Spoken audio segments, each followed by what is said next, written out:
ഈ വയസ്സാം കാലത്ത് എഴിച്ചിരിക്കാൻ വയ്യ. ഹൈ ഷുഗറും എന്തൊക്കെയോ കോപ്പുകളൊക്കെ ഉണ്ട്.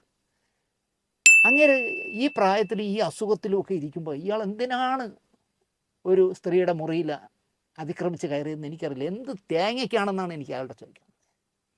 നമസ്കാരം കൂട്ടുകാരെ, അൻവർ ഷാ ആണ്. അപ്പം പുതിയൊരു വീഡിയോയിലേക്ക് എല്ലാ പ്രിയപ്പെട്ട കൂട്ടുകാർക്കും സ്വാഗതം.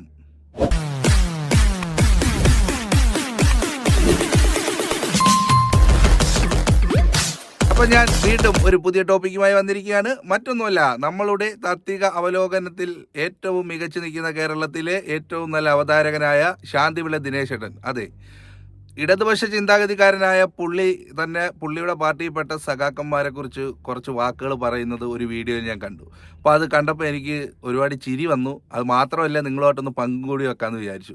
അങ്ങനെയാണ് ഈ ടോപ്പിക്ക് ഞാൻ തിരഞ്ഞെടുത്തത്. നമുക്ക് നേരെ സമയം കളയാതെ ആ വീഡിയോയിലേക്ക് കിടക്കാം. എല്ലാവരും മാക്സിമം അവസാനം വരെ കാണുക.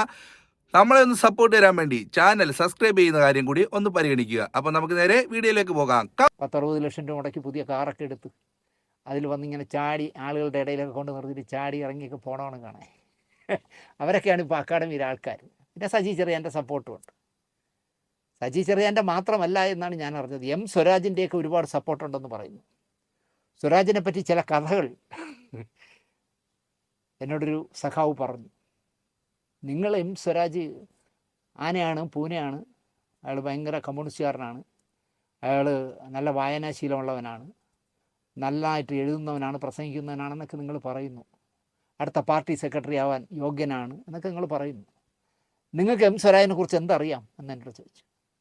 ഞാൻ പറഞ്ഞു, എന്തറിയാൻ, നല്ല എൻ്റെ നല്ല മിടുക്കനായ സഖാവ്, എന്തേ കക്ഷി ഒരു 2-3 കഥ പറഞ്ഞു എന്ന് എനിക്ക്.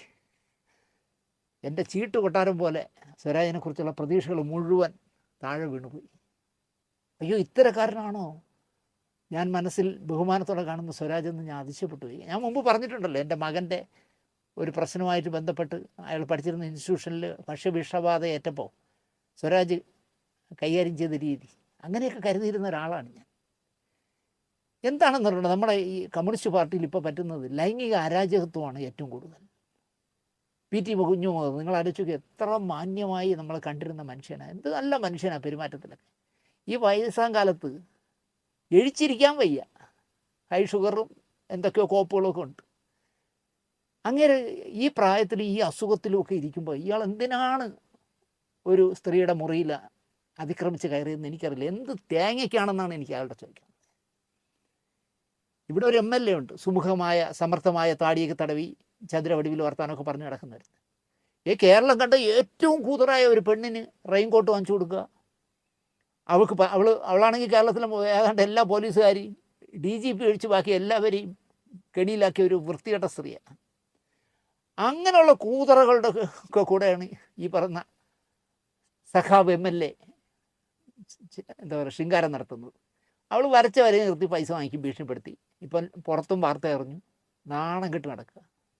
ഇങ്ങനെ ഓരോരുത്തരെ പറ്റി അന്വേഷിക്കുമ്പോൾ എൻ്റെ പാർട്ടിയിൽ വളർന്നു വരുന്ന പുതിയ തലമുറ മുഴുവൻ ലൈംഗിക അരാജകത്വമുള്ളൊരു മാങ്കൂട്ടത്തിനെ പോലെ ഒന്നും അനാവശ്യങ്ങൾ കാണിക്കുന്നില്ല, അല്ലെങ്കിൽ ക്രൂരത കാണിക്കുന്നില്ല, സാഡിസ്റ്റ് അല്ല. പക്ഷേ പെണ്ണെന്ന് എഴുതി കാണിച്ചാൽ, ഞാൻ മുമ്പൊരു കാര്യം പറഞ്ഞിട്ടില്ലേ, നമ്മുടെ സാംസ്കാരിക വകുപ്പ് മന്ത്രി ഏതെങ്കിലും ഒരു ഫംഗ്ഷനിൽ പങ്കെടുക്കാൻ വന്നാൽ അടുത്തിരിക്കുന്നവരോടൊക്കെ ഇങ്ങനെ സംസാരിച്ചുകൊണ്ടിരിക്കുമ്പോൾ ഒരു മഹിളാമണി നടന്നു വന്നാൽ, അദ്ദേഹത്തിൻ്റെ മുഖത്ത് പൊട്ടി വിടരുന്ന സന്തോഷം വേണം കാണാൻ.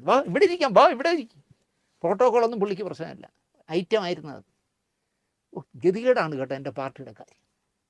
ബാക്കി ഞാൻ പറയാം, വിശദമായ വിവരങ്ങൾ എനിക്ക് കിട്ടിയിട്ടുണ്ട്. ബാക്കി എണ്ണം പറയട്ടെ, അപ്പോഴത്തേക്ക് നമുക്ക് റിയാക്ട് ചെയ്യാം. കാര്യം എന്താ പറഞ്ഞാൽ, ആരെയും കൂസാതെ ഉള്ള ഈ ഒരു പറച്ചിലുണ്ടല്ലോ, ഒരു രസം തന്നെയാണ് കേട്ടോ പുള്ളിയുടെ. ദിനേശ് ഏട്ടൻ്റെ പുതിയ വീഡിയോ ഇതുമായിട്ട് ബന്ധപ്പെട്ട് വരട്ടെ. അപ്പോൾ നമുക്ക് അതെടുത്ത് വീണ്ടും ഒന്നുകൂടെ ഒന്ന് പോസ്റ്റ് ചെയ്യാം. അപ്പം ഇതുവരെ വീഡിയോ കണ്ട എല്ലാവർക്കും നന്ദി അറിയിക്കുന്നു. കൂടുതൽ വീഡിയോയും വിശേഷങ്ങളുമായി നമുക്ക് വീണ്ടും കാണാം. അതുവരേക്കും എല്ലാവർക്കും ബൈ. നമ്മളെ ഒന്ന് സപ്പോർട്ട് തരാൻ വേണ്ടി ചാനൽ ഒന്ന് സബ്സ്ക്രൈബ് ചെയ്യുന്ന കാര്യം പരിഗണിക്കണേ. താങ്ക്